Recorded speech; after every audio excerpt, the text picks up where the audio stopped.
Hello everyone, good morning. Welcome to my channel Be Electrifying by Gopika Agarwal. Today I am going to explain you step up and step down cycloconverter. Basically step down cycloconverter जो है वो उसका क्या करता है, हमारी उसमें F not हमारी जो होता है वो एफ एन से ज़्यादा होता है। तो जब एफ़ नॉट हमारा एफ एन से ज़्यादा है यानी कि फ्रीक्वेंसी हमारी बढ़ रही है। जब फ्रीक्वेंसी हमारी बढ़ रही है इसका मतलब क्या है कि आपका स्टेप अप साइक्लोकन्वर्टर है। Output frequency is greater than input frequency. इसमें दो कॉन्फ़िगरेशन होते हैं, मिड पॉइंट और ब्रिज साइक्लोकन्वर्टर। दोनों की वर्किंग में कोई अंतर नहीं होता, बस नंबर ऑफ़ थायरिस्टर्स के अंतर में अंतर आता है, बाकी दोनों में वेवफॉर्म सेम बनती है। इसका प्रैक्टिकल यूज़ कम इसलिए क्योंकि इंडिया में हम लोग डिफ़ॉल्ट फ्रीक्वेंसी अपनी 50 हर्ट्ज़ लेके चलते हैं, ठीक है। तो 50 हर्ट्ज़ से ऊपर हम लोग ऑपरेट नहीं कर सकते बेसिकली, तो इसलिए इसका एप्लीकेशन रेंज बहुत कम है, इसको बहुत कम यूज़ किया जाता है। ज़्यादातर हम लोग स्टेप डाउन साइक्लोकन्वर्टर यूज़ करते हैं किसी भी मोटर या इसी मोटर की स्पीड को कंट्रोल करने के लिए। इसका बेस्ट एग्जाम्पल अगर आप अपने घर में देखना चाहें तो फ़ैन है। फ़ैन में हम लोग जो रेगुलेटर लगे होते हैं वो हमारे साइक्लोकन्वर्टर बेस्ड होते हैं, जिनमें हम फ्रीक्वेंसी के हिसाब से, उनके स्टेप्स के हिसाब से उनकी अपने फ़ैन की स्पीड को हम लोग चेंज कर सकते हैं। मिड पॉइंट साइक्लोकन्वर्टर, इसमें हमारे दो पॉजिटिव ग्रुप के थायरिस्टर होते हैं P1 और P2, और दो नेगेटिव ग्रुप के थायरिस्टर होते हैं N1 और N2, ठीक है।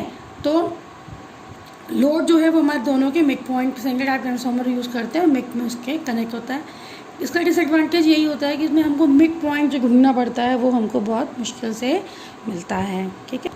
तो ये है हमारा मिड पॉइंट साइक्लोकन्वर्टर का सर्किट डायग्राम, जिसमें ये हमारा सोर्स लगा हुआ है, ये हमारा पॉजिटिव ग्रुप का थायरिस्टर है, नेगेटिव ग्रुप का थायरिस्टर है, फिर अगेन पॉजिटिव और ये नेगेटिव ग्रुप का थायरिस्टर है। दोनों का देखिए ओरिएंटेशन अपोजिट है, ये इस डायरेक्शन में है और ये आपका इस डायरेक्शन में। तो N से नेगेटिव, P से पॉजिटिव। ये मान के चल रहा है कि पॉजिटिव ग्रुप जो है वो हमको पॉजिटिव करंट देगा और जो नेगेटिव ग्रुप के दोनों थायरिस्टर हैं N1 N2 ये हमको नेगेटिव वेवफॉर्म देंगे, ठीक है। ये हमने लेआउट बनाया है वेवफॉर्म का, जिसमें हम F not equal to 4FS बनाएंगे, यानी कि आउटपुट फ्रीक्वेंसी इनपुट फ्रीक्वेंसी की 4 टाइम्स होगी, यानी कि जब इनपुट की 1 तो आउटपुट की 4, ठीक है। ये हमारी इनपुट की एक साइकिल है, ठीक है। हमने एक साइकिल बनाई हुई है, एक आधी और बना दी है, और इससे हम बनाएंगे कि देखेंगे कि इसकी जितनी देर में इसकी एक साइकिल हो रही है उतनी देर में इसकी 4 साइकिल इतनी देर में यहाँ पे हो जाएंगी। उसके लिए हम लोग लाइन कम्युनिकेशन यूज़ करेंगे। लाइन कम्युनिकेशन जो लाइन वोल्टेज के हिसाब से आपका चलता है, ठीक है। तो हम ये मान के चलते हैं कि t=0 पे माना हमारी इनपुट है, यानी कि पॉजिटिव है, यानी कि ये प्लस और ये माइनस, यानी कि ये प्लस और ये माइनस, ठीक है। इसका हमने एक दूसरा सर्किट ये बनाया हुआ है, इसको आप देखना चाहें, देखिए इसमें क्या है, आपने ये पॉजिटिव है ये नेगेटिव है, यानी कि ये पॉजिटिव ये नेगेटिव, ये पॉजिटिव ये नेगेटिव। इसके हिसाब से देखो P1 अगर आप ऊपर सर्किट में देखें, P1 हमारा P1 पे देखो पॉजिटिव जा रहा है तो P1 फॉरवर्ड बाइस, इस पे पॉजिटिव जा रहा है नेगेटिव रिवर्स बाइस, इस पे नेगेटिव जा रहा है रिवर्स बाइस, इस N2 पे पॉजिटिव नेगेटिव जा रहा है तो फॉरवर्ड बाइस, N पे नेगेटिव फॉरवर्ड बाइस, P पे नेगेटिव रिवर्स बाइस, N पे पॉजिटिव रिवर्स बाइस, P पे पॉजिटिव तो फॉरवर्ड बाइस। यानी कि इस केस में हमारा जो है क्या है कि हमारा T जो है A पॉजिटिव B नेगेटिव है तो P1 एंड N2 हमारे ऑन हो जाएंगे, ठीक है। तो ये हमने उसका डायग्राम बना रखा, P1 को हमने शॉर्ट कर दिया है और N1 को हमने ओपन सर्किट से दिखाया है। उसमें देखिए अब हमारी करंट कैसे फ्लो करेगी, ऊपर वाले लूप में देखिए पॉजिटिव से नेगेटिव करंट जाती है, प्लस से गई P से होती हुई नीचे आई, N के पास तो जाएगी नहीं, सीधे जाएगी लोड पे, और ये हमारी आ गई लोड, यानी कि कैसे जा रही है राइट टू लेफ्ट, ठीक है। ये माना हमारी पॉजिटिव करंट है, हमने इसको क्या मान लिया पॉजिटिव करंट है। तो P1 से हमको क्या मिल रही है पॉजिटिव करंट, तो V क्या होता है V/I/R, यानी कि हम क्या करेंगे कि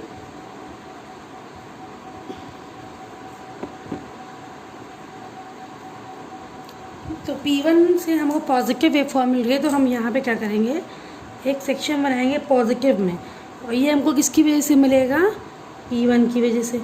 अब देखिए अब हम फिर से दिखाते हैं आपको, देखिए अब N2 की वजह से क्या होगा, करंट आपकी पॉजिटिव से नेगेटिव जाएगी, प्लस से चली यहाँ से आई लोड से होती और ये N2 से होती हुई वापस इधर, यानी कि अब लोड पे हमारी डायरेक्शन क्या हो गई करंट की लेफ़्ट टू राइट, यानी कि प्रीवियस केस में क्या थी, राइट टू लेफ्ट, की बार लेफ्ट टू राइट, यानी कि अब हमको क्या मिलेगा, नेगेटिव वोल्टेज मिलेगा। ठीक है, पहले वाले केस में क्या मिला था, पॉजिटिव वोल्टेज, इस वाले केस में हमको मिला था नेगेटिव वोल्टेज।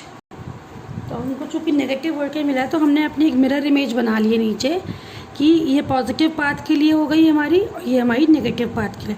तो यहाँ पे हमने ये ऊपर वाली सब पॉजिटिव ग्रुप के लिए होंगी, ऊपर के लिए आपकी लाइंस डॉटेड, और नीचे वाली सब नेगेटिव ग्रुप के लिए होंगे। तो एन हमारा नेगेटिव ग्रुप का है, दूसरा हमारा थायरोस्केयर कौन सा था, N2 था।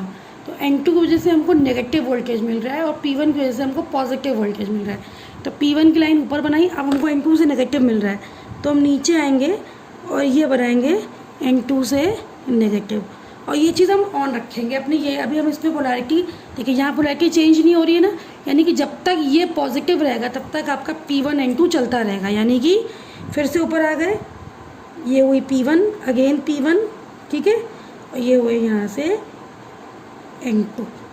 ठीक है, अब ये पार्टीशंस आप कितने भी बना सकते हो, डिपेंड करे आपको कितनी आउटपुट फ्रीक्वेंसी चाहिए। मान लीजिए ये तो 4FS है, तो देखो हमने 4FS है, मतलब इसकी एक साइकिल के अंदर हमारी 4 इनपुट आनी चाहिए, यानी कि आधी साइकिल में 2 साइकिल आनी चाहिए, इसकी एक साइकिल के अंदर 4 साइकिल आनी चाहिए, यानी कि इसकी आधी साइकिल में 2 साइकिल आनी चाहिए।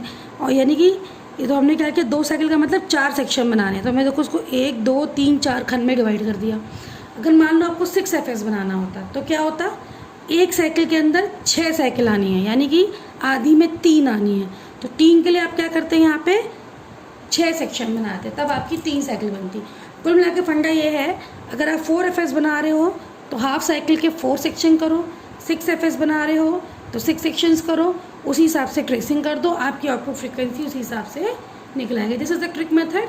ठीक है, तो देखिए हमने देखा कि जब तक हमारी पॉजिटिव साइकिल चल रही है तब तक हमारा P1 और N2 हमारे एक्टिवेटेड है, तो हमने ऊपर पॉजिटिव के लिए P1 लिख दिया और नेगेटिव के लिए N2 लिख दिया, फिर पॉजिटिव के लिए P1 और नेगेटिव के लिए N2। इनको लाइन वाइज आपके दोनों को वर्क कराते रहते हैं, एक बार में एक रजिस्टर को वर्क कराता है। ठीक है, चलो अब नेगेटिव साइकिल की बात करते हैं। नेगेटिव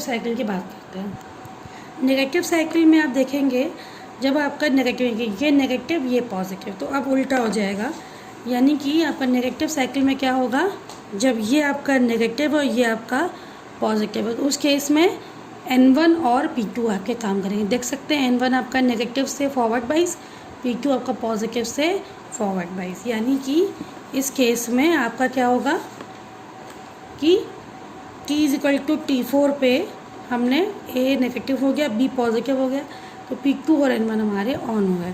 तो इसका हम लोग अगर ये देखें सर्किट डायग्राम की अगर हम इसकी बात करें तो देखिए जब ये आपका नेगेटिव है या पॉजिटिव है, ठीक है, अब देखिए करंट कहाँ से चलेगी, पॉजिटिव से नेगेटिव। यहाँ करंट कैसे जा रही है आपकी, लेफ़्ट टू राइट, एन की वजह से। देखो इसमें भी अगर आप नीचे वाले डायग्राम में देखो तो नेगेटिव ग्रुप की वजह से करंट कैसे जा रही थी, लेफ़्ट टू राइट। इसमें भी देखो नेगेटिव ऊपर N1 है, नेगेटिव की वजह से लेफ़्ट टू राइट, ठीक है। फिर P2 की वजह से देखो कैसे जा रही है, यहाँ से चली ऐसे आई ऐसे गई, यानी कि right to left, positive group के लिए राइट टू लेफ़्ट। इसमें भी देखो P1 की वजह से पॉजिटिव ग्रुप के लिए राइट टू लेफ़्ट, यानी कि ये हमारा फिट है कि पॉजिटिव ग्रुप के लिए करंट होगी, पॉजिटिव ग्रुप के लिए करंट हमारी होगी right to left and vice versa. ठीक है, तो अब हम बनाते हैं वेव फॉर्म नेगेटिव साइकिल के लिए हमारी, यानी कि अब नीचे हमको मिल रहा है N1, ऊपर मिल रहा है हमको P1। तो अब हमको ध्यान रखना है P2 यहाँ पे पहले ऊपर ही जाएगी, नीचे से ये गई हमारी P2। पॉजिटिव के लिए P2 मिल रहा है, नेगेटिव के लिए N1 मिल रहा है। फिर नीचे बनाएंगे N1, फिर बनाएंगे P2, फिर बनाएंगे N1, बिल्कुल जैसे साइकिल बनाते हैं ना, plus minus plus minus plus minus plus minus. ठीक है, इसी तरह अगले पॉजिटिव के लिए भी हम सेम जैसे ये हमारी बनी ऐसी बना देंगे। ये हमारी हो गई P1 और N2 था, N2 नेगेटिव, P1 पॉजिटिव के लिए, तो पॉजिटिव ऊपर बनेगा और N2 आपका नीचे बनेगा। ये बन गई हमारी स्टेप अप की वेव फॉर्म।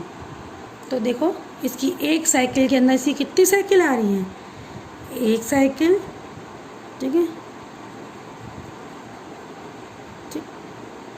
इसी तरह ये दूसरी साइकिल, फिर ये तीसरी साइकिल आपकी,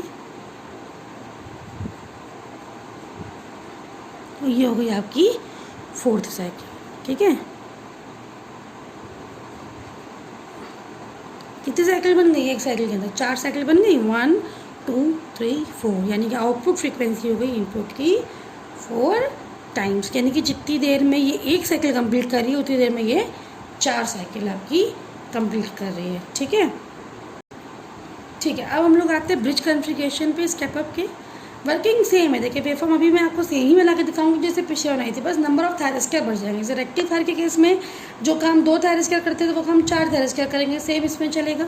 हमने देखो एक रेक्टिफायर ये बनाया है, एक रेक्टिफायर हमने ये बनाया है, ठीक है, जैसे उसमें था, ठीक है। इसे P1 P2 P3 P4, N1 N2 N3 N4।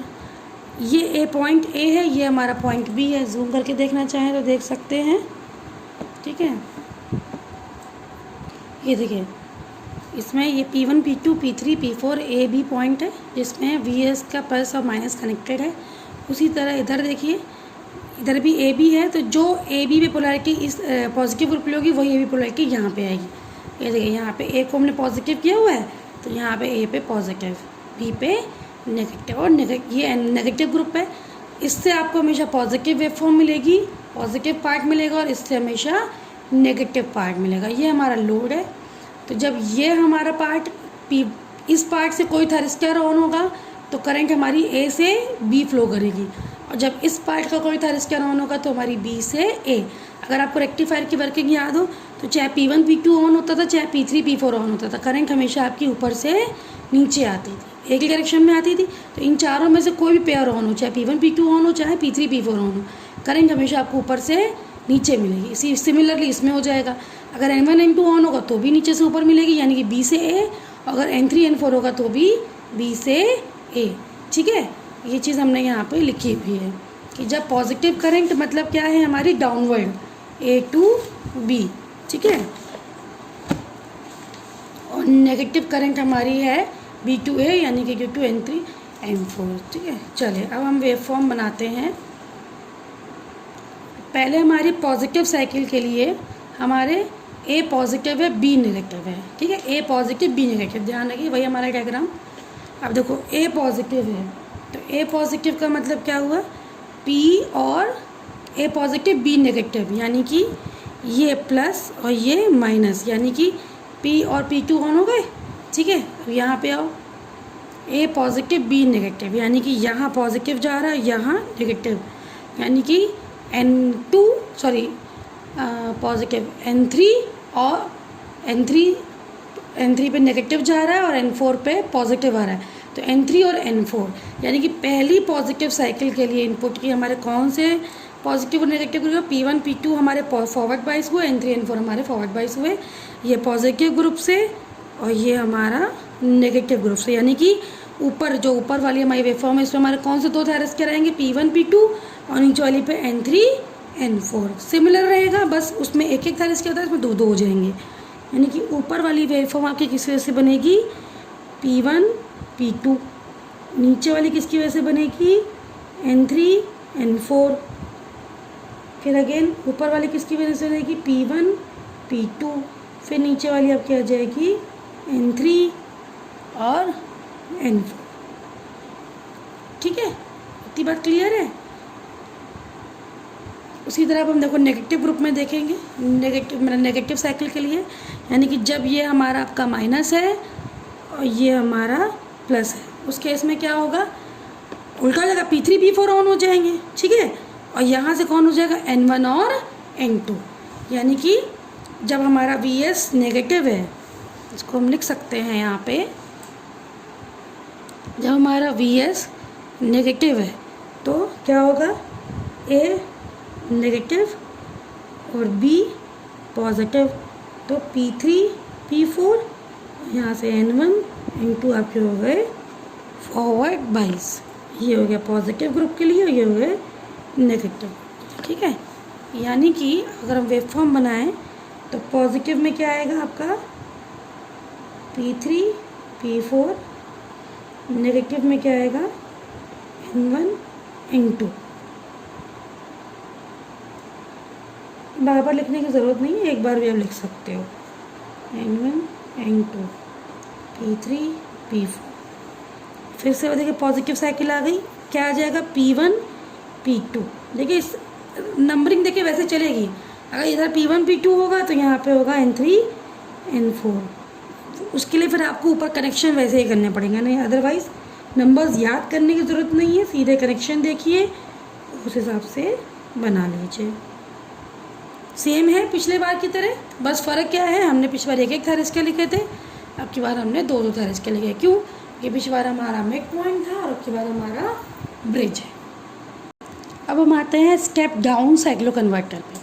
तो स्टेप अप और स्टेप डाउन का सर्किट में कोई अंतर नहीं होता है, बस हम कम्युनिकेशन टेक्निक यूज़ करते चेंज कर देते हैं। उसमें हम लाइन कम्युनिकेशन यूज़ कर रहे थे कि लाइन बाई लाइन यूज़ कर रहे थे, पॉजिटिव तो पॉजिटिव, नेगेटिव तो नेगेटिव। अब हम फोर्स कम्युनिकेशन यूज़ कर रहे हैं। तो फोर्स कम्युनिकेशन का मतलब क्या होता है कि पहले हम एक पार्ट को ऑन रखेंगे और दूसरे पार्ट को हम फोर्सफुली ऑफ रखेंगे, फिर हम दूसरे पार्ट को ऑन करेंगे और पहले पार्ट को ऑफ रखेंगे। इस पार्ट से हमको हमेशा पॉजिटिव वेव फॉर्म मिलेगी और इस पार्ट से हमको हमेशा नेगेटिव वेव फॉर्म मिलेगी, जैसा कि मैंने पहले बताया था। पिछले केस में क्या था, स्टेप अप में हम लोग साइमल्टेनियसली ऑन कर रहे थे, जब ये पॉजिटिव है तो B1 B2, ये नेगेटिव है तो P3 P4, फिर साइमल्टेनियसली N1 और N2 को साथ साथ ले रहे थे। लेकिन अब की बार हम ऐसा नहीं करेंगे, एक बार इससे वेव फॉर्म निकालेंगे, एक बार इससे वेव फॉर्म निकालेंगे, इससे पॉजिटिव मिलेगी, इससे नेगेटिव मिलेगी। अब आपको डिपेंड करता है कितनी फ्रीक्वेंसी चाहिए। अब मान लो आपको आउटपुट फ्रीक्वेंसी इनपुट की आधी चाहिए, यानी कि जब आपकी इनपुट की 2 साइकिल हो तो आउटपुट की एक ही साइकिल हो, तो यानी कि हम एक साइकिल के लिए आधा ले लें और दूसरी साइकिल के लिए आधी पोलैरिटी ले लें, यानी कि एक साइकिल के लिए हम पॉजिटिव कर लें और एक साइकिल के लिए हम लोग नेगेटिव कर लें। ठीक है, तो ये देखो, अब जब ये पॉजिटिव होगा तो VS पॉजिटिव, तो P1 P2 हमारे काम करेंगे, यानी कि ये हमको मिलेगी P1 P2 की वजह से। जब ये नेगेटिव होगा तो कौन से काम करेंगे, P3 और P4, यानी कि ये हमको मिलेगी P3 और P4 की वजह से। ठीक है, इसमें तो ये हमको एक मिल गई। अब हम क्या करेंगे, इसको फोर्सफुली ऑफ कर देंगे। अब हम ये सेक्शन ऑन करेंगे। इस सेक्शन में जब पेपर पॉजिटिव जाएगी, यानी कि जब ये पॉजिटिव होगा तो यहाँ पे पॉजिटिव, तो कौन सा आएगा, N1 और N2। अब चूँकि नेगेटिव ग्रुप का है, ये वेव फॉर्म आपको करंट ऐसे देगा और ये ग्रुप ऑफ करंट आपको ऐसे देगा, तो यानी कि यह होगा N1 N2। और यहाँ पे अब जब N3 N4 ऑन करेंगे तब भी करंट ऐसे ही जाएगी, यानी कि नेगेटिव ही जाएगी, तो N3 N4। तो एक बार पॉजिटिव करंट मिली, एक बार नेगेटिव आउटपुट मिला, तो दोनों ने मिला के एक साइकिल बना दी। तो ये हो गया 2 साइकिल, एक साइकिल। अगर मान लो F0 = Fs/4 बनाना है तो इसी में आप यहाँ पे 2 साइकिल कर दोगे, यहाँ पे 2 साइकिल कर दोगे, साइकिल 1 साइकिल 2, ये मिला के एक साइकिल। ठीक है, fine. So now this is your overall cyclo converter, step up and step down. If you like the explanation, please like my video. Thank you.